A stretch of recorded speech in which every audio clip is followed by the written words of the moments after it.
thunder shattered the reunion picnic. As the wooden bridge groaned, Liam Carter, single dad and former Army medic, dived into the Black River while cousins yelled his name. He smashed a window, pulled a woman in a red gown free, and worked breath back into her lungs beside a spilled metal briefcase.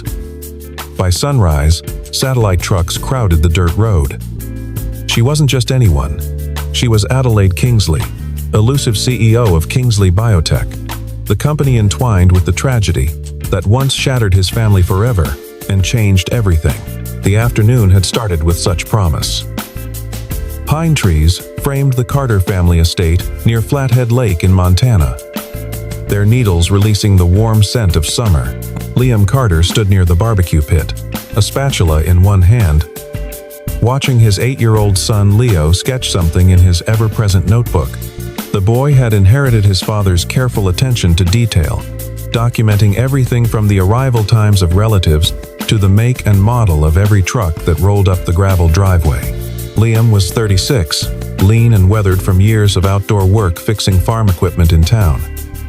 His hands bore the scars of both professions, combat medicine and mechanical repair. 3 years had passed since he'd lost his sister Bridget to what the death certificate called respiratory failure. But what Liam knew in his gut was something far more sinister. The prescription painkillers she'd received through the local pharmacy had come from somewhere dark, somewhere connected to corporate greed. But without proof, without resources, the case had gone nowhere. Around him, the Carter clan gathered. Cousin George manned the drink cooler, his booming laugh carrying across the lawn. Bonnie, Bridget's younger sister, helped set up folding tables, though her hands still trembled when anyone mentioned Bridget's name. Even Clinton, a distant cousin who'd made it to law school, had driven up from Missoula. Though Liam had never warmed to the man's calculating eyes, Leo tugged at his father's sleeve. "Dad, there's weird clouds coming." The boy pointed west, where a line of bruised thunderheads masked against the mountain ridges. Montana weather could turn vicious without warning, but the forecast had promised clear skies. "We'll keep an eye on it, champ," Liam said, ruffling his son's hair. "Keep noting things in that book of yours. You're going to be a fine engineer someday." What none of them knew was that 15 miles away, a sleek black sedan was hydroplaning on a Forest Service road, its driver white-knuckled and desperate. Adelaide Kingsley sat rigid in the passenger seat, her red evening gown incongruous against the wild landscape. She'd left a charity gala in Kalispell without explanation, clutching a locked metal briefcase that contained 3 years of compiled evidence, contracts, emails, ledgers, and one handwritten letter that haunted her dreams. She was 34, the reluctant heir to Kingsley Biotech, a pharmaceutical empire her father had built on innovation and, she'd recently discovered, corruption. The briefcase held proof that a third-party supplier, approved by her father and his chief legal counsel, had cut costs by manufacturing counterfeit pain medications. Those medications had reached rural pharmacies across Montana, and they had killed people. Adelaide had spent months secretly copying files, photographing documents in her father's study when he traveled, convincing one mid-level accountant to hand over the ghost ledgers. Tonight, she'd planned to deliver everything to Assistant District Attorney Serena Wilkins in Helena, a woman known for taking on corporate malfeasance. But someone had noticed her absence from the gala. Someone had made a call. The first bolt of lightning split the sky as the storm front accelerated. At the Carter estate, the temperature dropped 10 degrees in as many minutes. George shouted for everyone to grab the food and head toward the main lodge. Leo's notebook entry would later read, 3:47 p.m. wind change trucks arrived weird. He'd spotted the 2 black SUVs with no license plates parking just beyond the property line. But before he could tell his father, the world exploded into rain and chaos. Adelaide's sedan fishtailed onto the old wooden bridge that spanned a tributary feeding into the lake. The driver braked hard. The bridge, weakened by spring floods and never properly repaired, shuddered. Then, with a sound like snapping bones, the center supports gave way. The car tilted, slid, and plunged into the swollen river below. Liam saw it happen. One moment he was herding Leo toward shelter. The next, he heard the crack and splash. His combat medic training overrode everything else. George, call 911. Clinton, get blankets from the lodge. Bonnie, take Leo inside and keep him there. His voice carried the command authority of someone who'd triaged wounded soldiers under fire. He sprinted toward the bank, shedding his jacket, his mind calculating water temperature, current speed, survivability windows. The car was sinking fast, nose down in the murky water. Through the rain/darkness, he could barely make out a figure inside, pounding weakly against the glass. Liam didn't hesitate. He dove. The cold hit him like a fist. The river churned with runoff, thick with sediment. He kicked hard, following the dark shape of the vehicle as it settled on the rocky bottom in about 12 feet of water. His lungs already burned. He found the rear passenger window, braced his feet against the car frame, and slammed his elbow into the glass once, twice, 3 times. On the 4th strike, it shattered. Water flooded in, equalizing pressure. Liam pulled himself through the broken window, found the woman in the red dress tangled in her seatbelt, her eyes half open and unfocused. He yanked his pocket knife free and sawed through the belt webbing, grabbed her under the arms, and kicked toward the surface. They broke into the air together. Liam gasped, rain pelting his face, and pulled her toward the shore. George was there, wading in to help drag them both onto the muddy bank. The metal briefcase had tumbled out of the car and now lay half buried in the gravel downstream. Leo, disobeying orders, had crept close enough to grab it, clutching it to his small chest as if he just rescued his father's toolbox. Liam laid the woman flat, checked her airway, felt for a pulse. Weak and thready. Her lips were blue. He tilted her head back, pinched her nose, and delivered 2 rescue breaths. Then he began chest compressions, counting aloud, methodical, and relentless. "Come on," he muttered. "Don't you quit on me."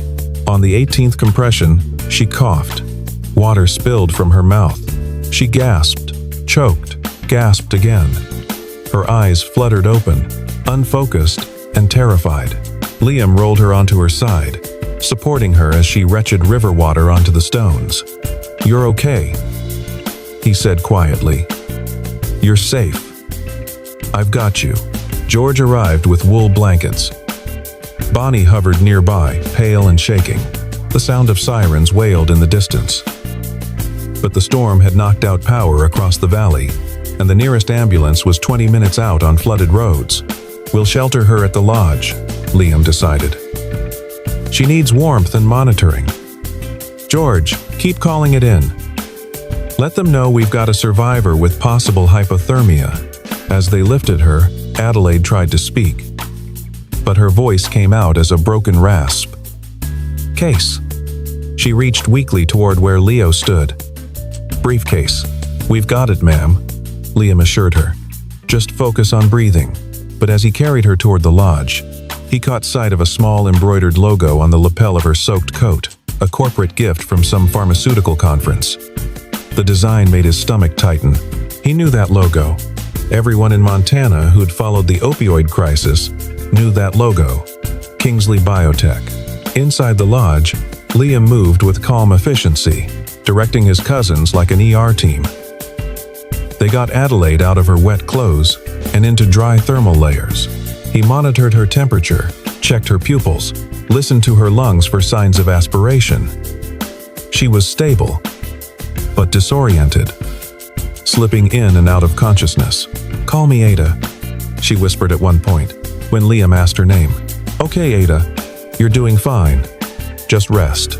Leo sat cross-legged in the corner, the briefcase beside him, his notebook open to a fresh page. He wrote, "Dad saved her 4:51 p.m. briefcase, heavy metal locks."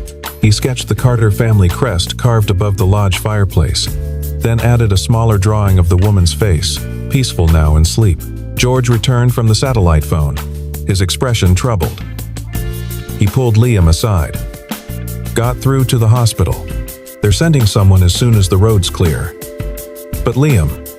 I caught a news bulletin on the AM band. There's a missing persons alert. For Adelaide Kingsley, CEO of Kingsley Biotech, left a gala in Kalispell, last seen heading east. Liam looked at the woman sleeping fitfully on the couch. Then he looked at the briefcase. Then he looked at his son, who was watching everything with those quiet, intelligent eyes. She's the CEO, he said slowly, of the company that made the pills that killed Bridget. What are you going to do? George asked. Liam was silent for a long moment. Outside, the storm raged on. Inside, the fire crackled. He thought about the Hippocratic oath he'd sworn as a medic to protect life, to do no harm. He thought about Bridget's last days, her desperate fight against pain that had spiraled into dependence, then overdose, then death. He thought about Leo, watching him, learning from him what it meant to be a man of honor. I'm going to keep her alive, Liam said quietly. And then I'm going to find out why she was running. By dawn, the storm had passed, but the world outside had transformed. Satellite news trucks lined the muddy road. A sheriff's deputy had arrived, asking polite questions. The story was already spreading. CEO rescued from river by local veteran. Adelaide had woken fully around 5 in the morning, her mind clear, her voice stronger. She found Liam on the porch, drinking black coffee and watching the sunrise paint the mountains gold. She wore borrowed clothes, jeans, and a flannel shirt that belonged to Bonnie. Without the evening gown and corporate polish, she looked younger, more vulnerable. You know who I am, she said. It wasn't a question. I do now, Liam replied. And you saved me anyway. I'm a medic. It's what I do. He turned to face her. But I want to know why you were running. And what's in that briefcase? Adelaide sat down beside him, careful to keep distance between them. I need to make a call. To a federal prosecutor. Someone I can trust. I have evidence. Evidence that my company, my father's company, has been distributing counterfeit medications through a third-party supplier. It's killed people.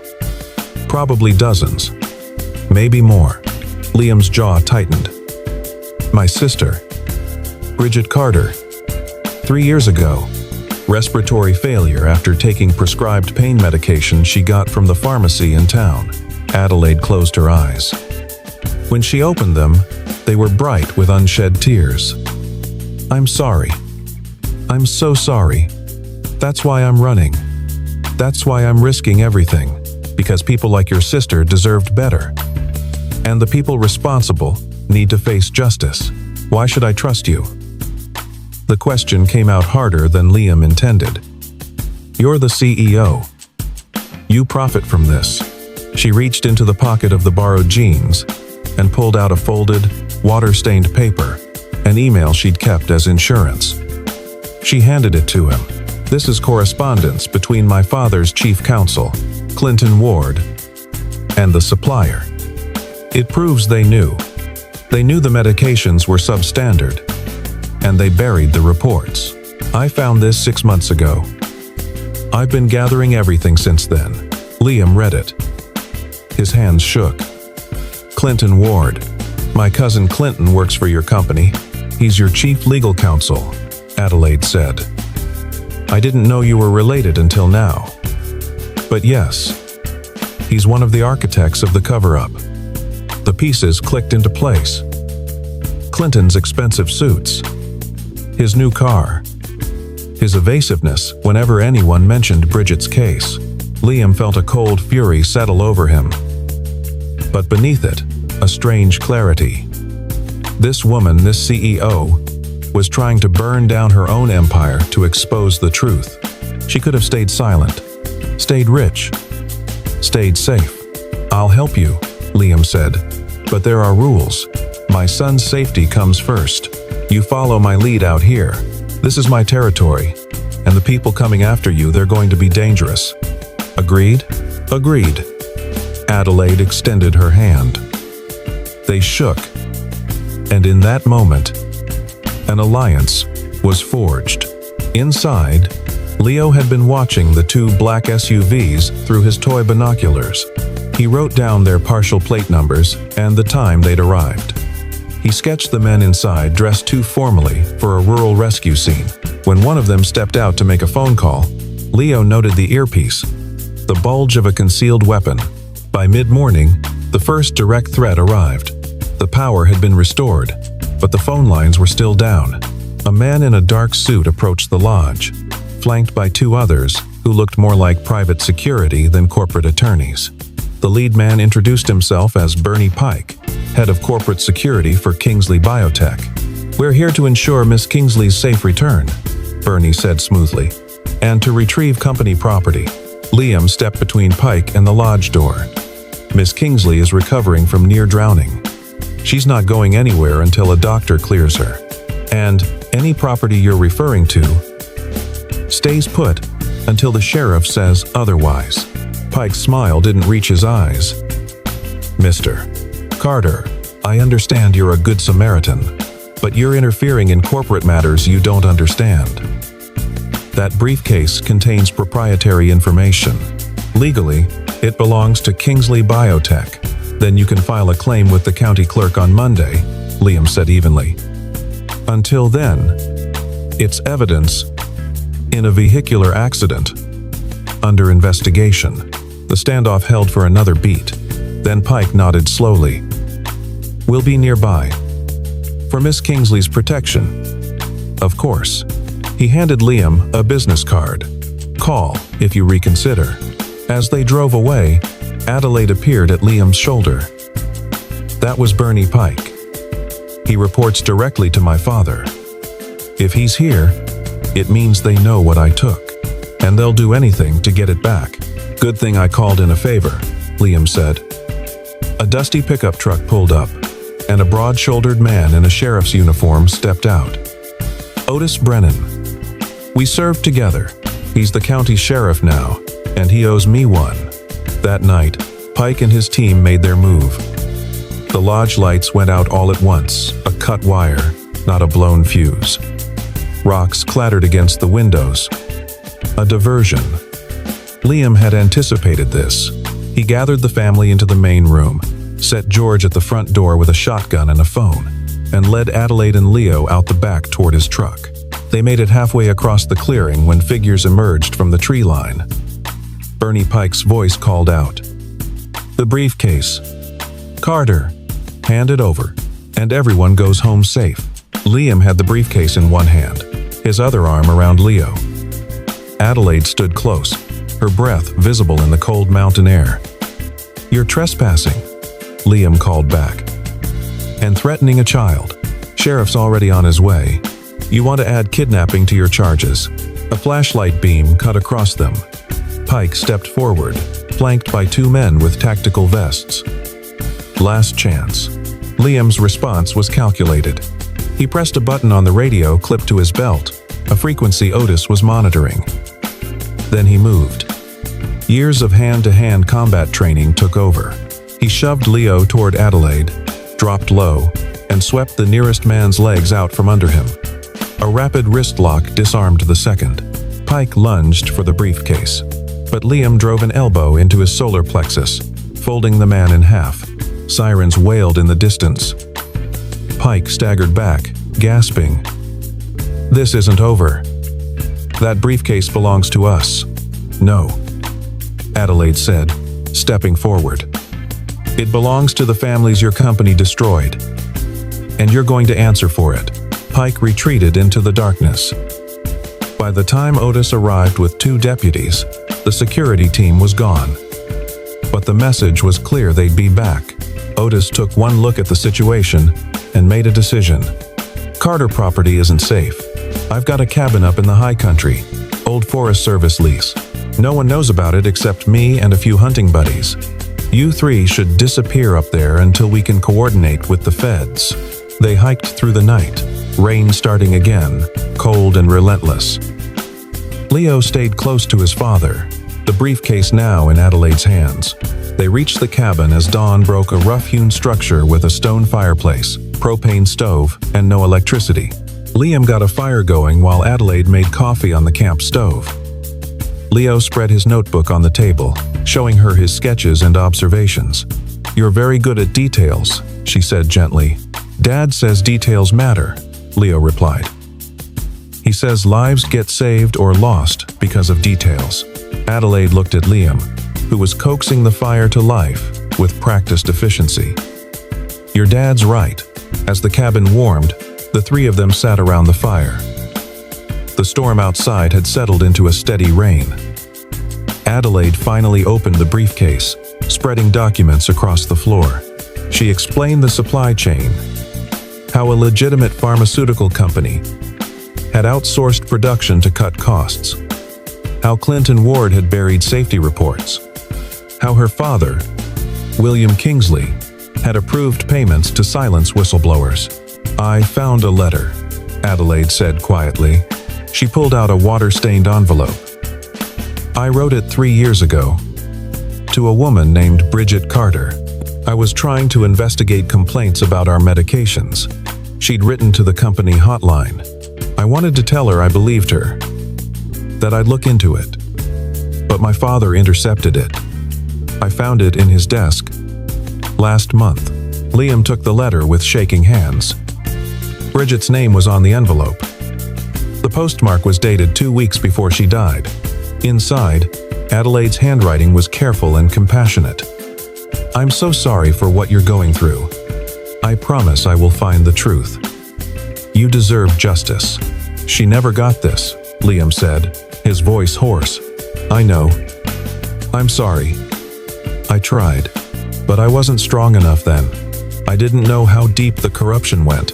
Now I do, and I'm going to make it right, even if it costs me everything." Leo looked between them. "Are you and Dad going to be friends now?" Adelaide smiled, tears tracking down her cheeks. "I hope so, Leo. I really hope so." Liam made a decision then, watching his son and this woman who was trying to atone for sins, not entirely her own. "We're going to Helena. We're going to deliver this briefcase to the prosecutor, all of us together. And we're going to see this through." Adelaide nodded. Together, the journey to Helena took 2 days, moving cautiously through back roads and forestry routes. Liam used his old military radio to monitor police and emergency frequencies, steering clear of roadblocks. Adelaide reviewed the documents, preparing her testimony. Leo filled pages of his notebook with maps and observations, a child's version of tactical planning. But Pike and his team were closing in. Clinton Ward had filed an emergency injunction, claiming Adelaide was mentally unfit and had stolen corporate property. The legal pressure was mounting. A warrant had been issued for the briefcase's return. They reached the outskirts of Helena on a gray morning. Adelaide had called ahead to Serena Wilkins, the federal prosecutor, arranging to meet at the county courthouse, where media presence would provide a layer of protection. But as they pulled into the parking lot, they saw it a wall of reporters, courthouse security, and in the middle of it all, Clinton Ward flanked by a team of corporate attorneys. "It's a trap," Liam said. "It's our only shot," Adelaide replied. She looked at Leo. "Sweetheart, I need you to be very brave. Can you do that?" Leo nodded, clutching his notebook. They stepped out of the truck. Immediately, camera flashes exploded around them. Clinton pushed forward, holding up a legal document. "Adelaide Kingsley is under court order to return company property. That briefcase is evidence of corporate theft. Anyone aiding her is subject to arrest." Sheriff Otis appeared, his face grim. "I've got conflicting orders here, Carter. Federal prosecutor says she's got a right to surrender evidence voluntarily. State court says it's corporate property." Adelaide raised her voice. "I'm here to surrender evidence of criminal wrongdoing by Kingsley Biotech. 3 years ago, counterfeit medications killed people across Montana. My company knew. My father knew. And I have proof." Clinton sneered. "You have stolen documents and paranoid delusions. Your father's already initiating proceedings to have you removed from the CEO position for mental incompetence." The crowd of reporters surged forward. Leo pressed close to his father. Liam felt everything slipping away. They'd come so far, risked so much, and now it was coming down to a legal technicality. Then a woman's voice cut through the chaos. "That won't be necessary." Serena Wilkins stepped forward, flanked by 2 FBI agents. She was 50, silver-haired, with the bearing of someone who'd fought corporate giants before. "I'm Assistant U.S. Attorney Serena Wilkins, and I'm here to inform the court that the federal government has been conducting its own investigation into Kingsley Biotech for the past 6 months." Clinton paled. "That's impossible." "Not impossible," Serena said calmly. "A concerned citizen established a dead man's switch 3 years ago. Bridget Carter, before she died, encrypted copies of her medical records and correspondence with Kingsley Biotech. She set them to release to my office if she didn't check in every 30 days. The data arrived 5 months ago. We've been building a case ever since.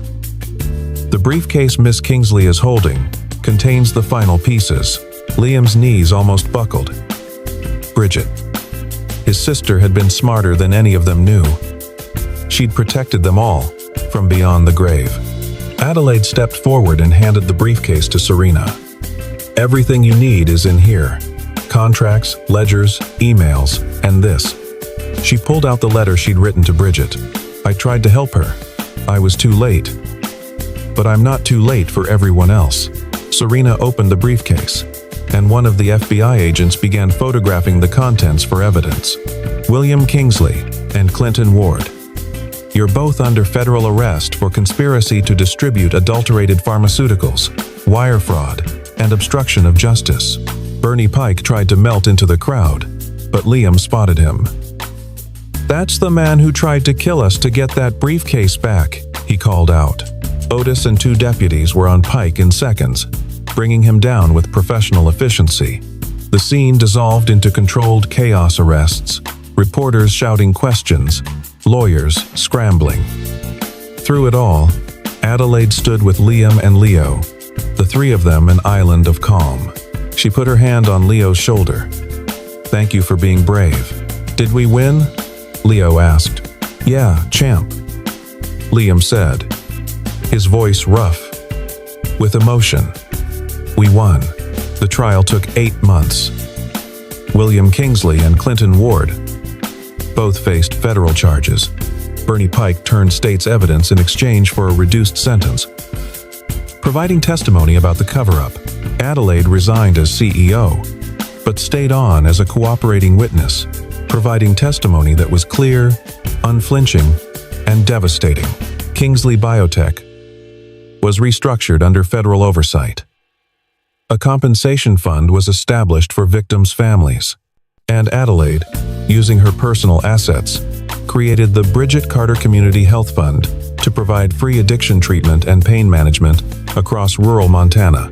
Liam returned to his life in the small town, but something had shifted. He enrolled in an advanced paramedic certification program, determined to give his community better emergency care. Leo received a scholarship from the new fund, no strings attached, just an investment in a bright kid's future.